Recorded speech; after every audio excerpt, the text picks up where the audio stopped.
Et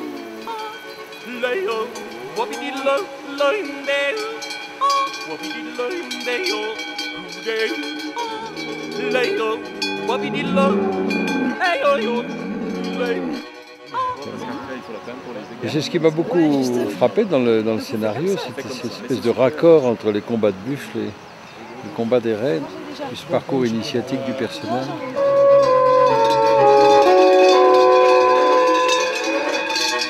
J'ai l'impression d'être entré à mon rythme dans le film.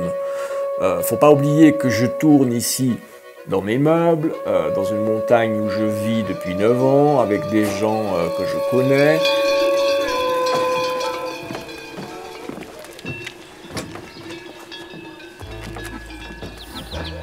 Alors on a tourné en 2002, en été 2002, ça fait juste 20 ans en réalité. Quand j'y repense, je me dis que c'était une folie totale. Partir avec 5 comédiens qui jouent le rôle d'agriculteurs de montagne pour faire un voyage en train de plus de 20 jours à travers l'Allemagne, la Biélorussie, la Russie, la Mongolie et la Chine, c'était une aventure totalement insensée.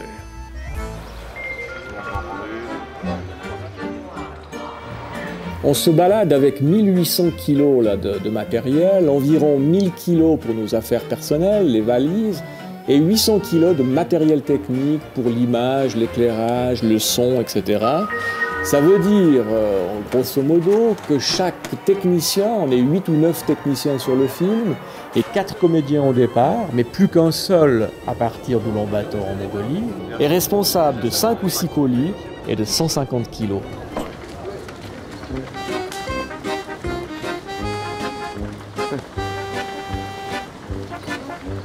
Content de rentrer?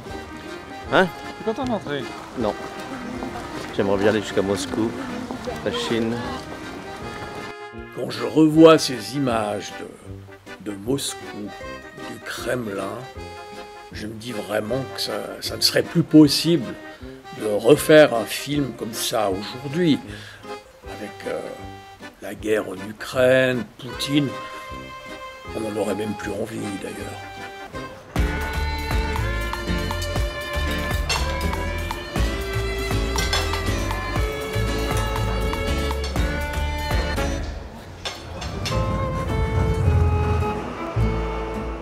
Monter dans le transmongolien avec une équipe technique, des comédiens, c'est vraiment une immense émotion. Surtout quand on sait qu'on n'a que 5 jours et 5 nuits de voyage pour assurer le tournage. Ce tournage, c'est plus de 20 scènes, c'est plus de 18 minutes de film. Donc il fallait travailler très efficacement pour réussir à les mettre en boîte. Moi je vais essayer de me mettre là s'il n'y a rien qui empêche, si ça gêne personne. Moteur! Toi, comment tu fais là-haut? Il paraît que t'as quand même des copines qui montent de temps en temps. Tu gères la situation ici, je vais tourner là-bas. Hein. On se met à droite de la caméra. On filme l'arrivée de la gare. Silence dans le wagon! Pour faire un film comme celui-là, il faut un petit peu se faufiler dans la réalité. Il faut pouvoir aller prendre des images sur des quais de gare, etc. Il faut être très léger. Il faut voyager léger. Et là, nous étions 8 au niveau de l'équipe technique, plus 1 ou 2 comédiens. Et je dirais que c'est la seule façon, à mon sens, de faire ce type de film. On a effectivement dormi, mangé, on s'est lavé dans le train et c'était ça qui fait que l'aventure a été belle.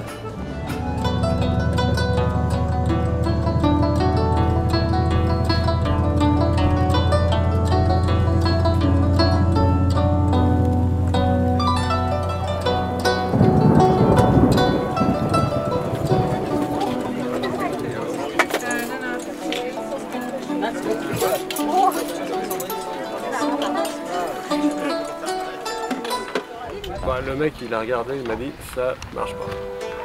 Ça marche pas? Ouais.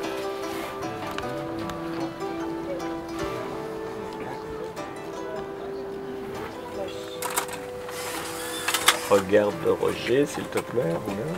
C'est magnifique. Non, ça reste ici. Là, oui, les 2 kilos là, les 5 kilos là. Ouais. Et on allume tout à la fois, courageusement. Pour nous, c'est vraiment les limites de ce qu'on peut faire avec les moyens qu'on a, quoi. On est peut-être un peu dans une contradiction, c'est-à-dire qu'on fait des choses qu'un budget comme le nôtre, une production comme la nôtre, une équipe comme la nôtre qui se donne au maximum, et on est quand même très peu nombreux. Je crois qu'on ne peut pas faire plus que ce qu'on va faire ce soir, par exemple. On va voir si ça fonctionne, quoi, j'espère. D'abord, ça serait totalement impossible de refaire un tel tournage aujourd'hui. Le monde a changé.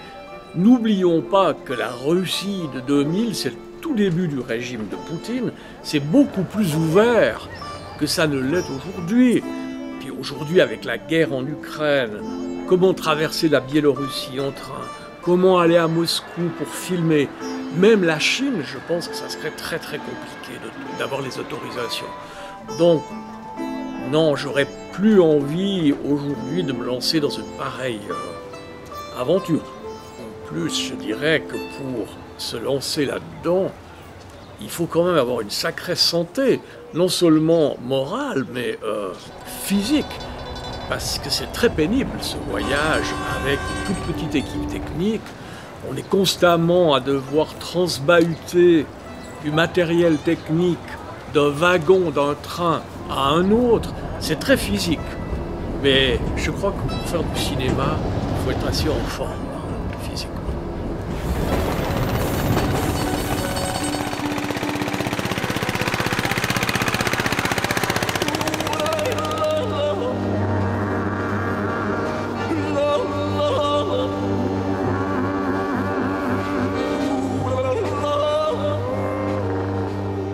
Alors après la Mongolie, on se retrouve en Chine.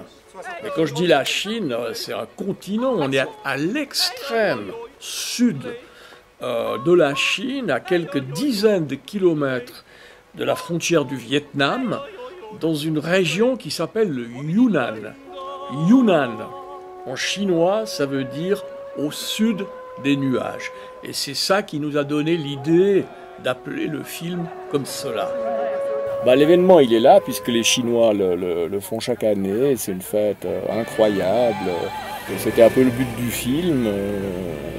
Là, vraiment, on arrive au bout, mais c'est coton. Quand je suis arrivé là cet après-midi, je me suis dit, est-ce qu'on va y arriver?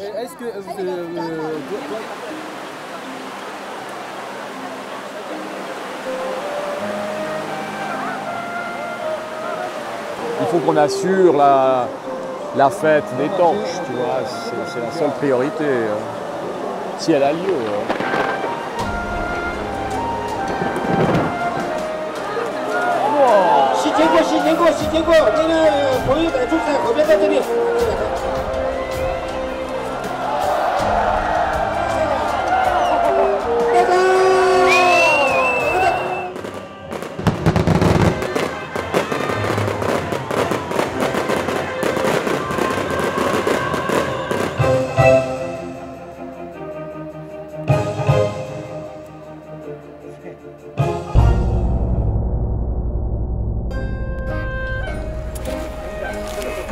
Pas trop nettoyer, parce qu'il n'y aura plus rien à faire après.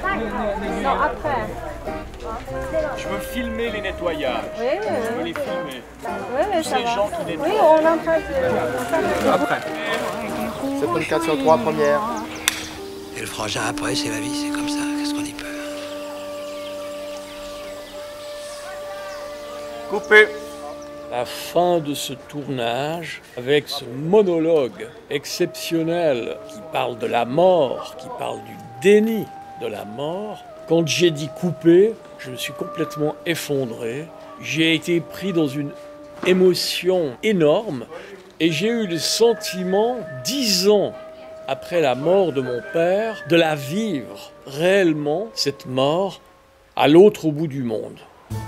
Si cette série de vidéos vous plaît, likez-la. Abonnez-vous à notre chaîne pour être informé de la publication de nouvelles vidéos. Redécouvrez les films suisses sur filmo.ch.